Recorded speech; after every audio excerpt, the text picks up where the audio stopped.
Hola, bienvenido, bienvenida a esta sección que es el repaso diario de la Biblia y estamos estudiando la lección de Escuela Sabática y estamos en esta sexta lección titulado Luchando con la fuerza de Cristo. Y hoy martes 22 de agosto nos toca repasar el título La voluntad disciplinada. Así que en esta semana estamos estudiando algunas cosas muy interesantes. Hoy vemos que en la voluntad disciplinada, uno de los mayores enemigos de nuestra voluntad son nuestros propios sentimientos. Vivimos en una cultura cada vez más bombardeada con imágenes y música que pueden apelar directamente a nuestros sentidos y desencadenar nuestras emociones. Por ejemplo, el enojo, el miedo o la lujuria, sin que nos demos cuenta. Y la pregunta es, ¿con cuánta frecuencia pensamos en cosas como, por ejemplo, esta frase muy común que se utiliza? ¿Qué tengo ganas de comer para la cena? ¿Qué tengo ganas de hacer hoy? ¿O me siento bien comprando esto? De esta manera, los sentimientos han llegado a estar íntimamente relacionados con nuestra toma de decisiones. Así es que los sentimientos no son necesariamente malos, pero lo que siento con respecto a algo puede tener un poco que ver con lo que es correcto o con lo que es mejor. Por cierto, los sentimientos pueden mentirnos, ya que en el libro de Jeremías capítulo 17 y versículo 9 nos dice que es engañoso es el corazón más que todas las cosas. Así que y esto puede crear una falsa imagen de la realidad, lo que nos hace tomar malas decisiones y nos coloca en un crisol de fabricación propia. Así que vamos a ver algunos ejemplos en la Biblia de por lo menos dos personajes que tomaron decisiones basadas en sus sentimientos y no en la palabra de Dios. Vamos a leer el libro de Génesis, capítulo 3 y versículo 6. La mujer vio que el fruto del árbol era, dice, bueno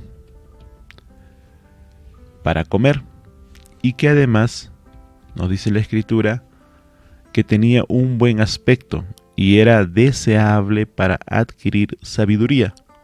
Así que tomó del fruto y comió. Luego le dio a su esposo y también él comió. Vemos aquí entonces un primer ejemplo en el que Adán y Eva, en este caso primero Eva, es engañada por Satanás y come el fruto que Dios les había dicho que no coma. Tomó una decisión basada en sus sentimientos y no en lo que Dios les había dicho. Al igual que su esposo, también su esposo, por amor a Eva, comió el fruto. Desconfió en ese momento, no tomó en cuenta la palabra de Dios. Hay otro ejemplo también en la Biblia que encontramos en el segundo libro de Samuel, en el capítulo 11 y en el versículo 2 al 4. Este es el incidente del rey David, que un día estuvo por su palacio y en ese momento, mientras sus ejércitos o su país, en este caso su nación, estaban en combate y David pues estaba en el palacio. Él debió estar juntamente con sus soldados, sin embargo él se quedó en el palacio. Y dice la Escritura, segunda de Samuel, capítulo 11 y versículo 2, una tarde, al levantarse David de la cama, comenzó a pasearse por la azotea del palacio y desde allí vio a una mujer que se estaba bañando. La mujer era sumamente hermosa, por lo que David mandó que averiguaran quién era y le informaron diciendo lo siguiente: se trata de Betsabé, que es hija de Elián y esposo de Urías el hitita. Versículo 4. Entonces David ordenó que la llevaran a su presencia y cuando Betsabé llegó, él, o sea David, se acostó con ella. Después de eso, ella volvió a su casa. Hacía poco que Betsabé se había purificado de su menstruación. Muy bien, vemos aquí entonces otro ejemplo de un personaje, en este caso David, que tomó una decisión basada en sus sentimientos. Él vio a una mujer y eso le ocasionó algo en su mente y él comenzó a desear, basada en sus sentimientos, que es engañoso. Le gustó, mandó a averiguar, mandó a llamar. Miren, todo el drama o toda la trama que David realiza con el propósito final de poder acostarse con ella, sin importarle que es una mujer casada, que no debería, su esposo estaba en guerra, y David curiosamente no estaba en combate. Él debía estar donde están sus soldados, como en ocasiones anteriores, pero por esta ocasión David se quedó en el palacio, y como dice, hay un viejo refrán que me decía mi abuela, taller vacío o mente vacía es taller del diablo. Es por eso que usted, apreciado amigo, amiga, tiene que poder realizar alguna actividad. Es peligroso quedarse sin hacer nada. Es bueno tener siempre la mente y no realizar actividades, porque a veces se cometen las peores aberraciones o los peores dramas cuando uno no está haciendo algo. Por eso es que el trabajo dignifica, por eso es que Dios dio a la primera pareja el trabajo. Y el trabajo de la primera pareja era cuidar del huerto del Edén y dar nombre a los animales. Ese era el trabajo de ellos. Pero bueno, vamos a un tercer ejemplo. Vemos en el libro de Gálatas, capítulo 2 y versículo 11 y 12. Esto es Pablo hablando a los Gálatas. Pues bien, dice, cuando Pedro fue a Antioquía, le eché en cara su comportamiento condenable. Versículo 12. Antes que llegaran algunos de parte de Jacobo, Pedro solía comer con los gentiles, pero cuando aquellos llegaron, comenzaron a retraerse y a separarse de los gentiles, por temor a los partidarios de la circuncisión. Vemos aquí entonces palabras fuertes de Pablo para con Pedro. Aparentemente hubo una discusión entre estos dos apóstoles. Obviamente, Pedro, el apóstol Pedro, el discípulo de Jesús, para ganarse, por así decirlo, a los gentiles o a aquellas personas que aún no conocían a Dios, se juntaba con ellos. Pero cuando venían aquellos hombres judíos, fariseos o personas que se los conocía como judaizantes, Pedro se alejaba. O sea, tenía un doble comportamiento. Por así decirlo, era un hombre hipócrita, porque por un momento estaba con aquellos que aún no conocían a Dios, pero cuando venían sus colegas, sus patriotas, podríamos decir, de su ciudad, se alejaba. Eso obviamente disgustó a Pablo, en el cual Pablo pues lo encara fuertemente, ¿no? Y hubo una discusión entre estos dos apóstoles. Me imagino que Pablo llamando la atención diciendo, oye, eres un hipócrita, ¿cómo cuando estás solo te juntas con los gentiles? Y cuando vienen los judaizantes, los que son los más extremistas, los del ala radical, te alejas de los por quedar bien, para que no te digan algunas cosas. Entonces, Pedro también tomó una decisión basada en que en sus sentimientos de que de pronto le pudieran sus colegas, sus ciudadanos, sus compatriotas le pudieran tratar mal, porque simplemente estaba rodeado de gentiles. Así que Pedro también en un momento tomó una decisión basada en sus sentimientos. Así es que, ¿qué le preocupa a Pedro y qué quiere que haga realmente ahora? Pedro aprendió, y en su primera epístola vemos que Pedro declara lo siguiente. Vayamos juntos a leer Primera de Pedro, capítulo 1 y versículo 13. Primera de Pedro 1:13. Y dice la palabra de Dios lo siguiente: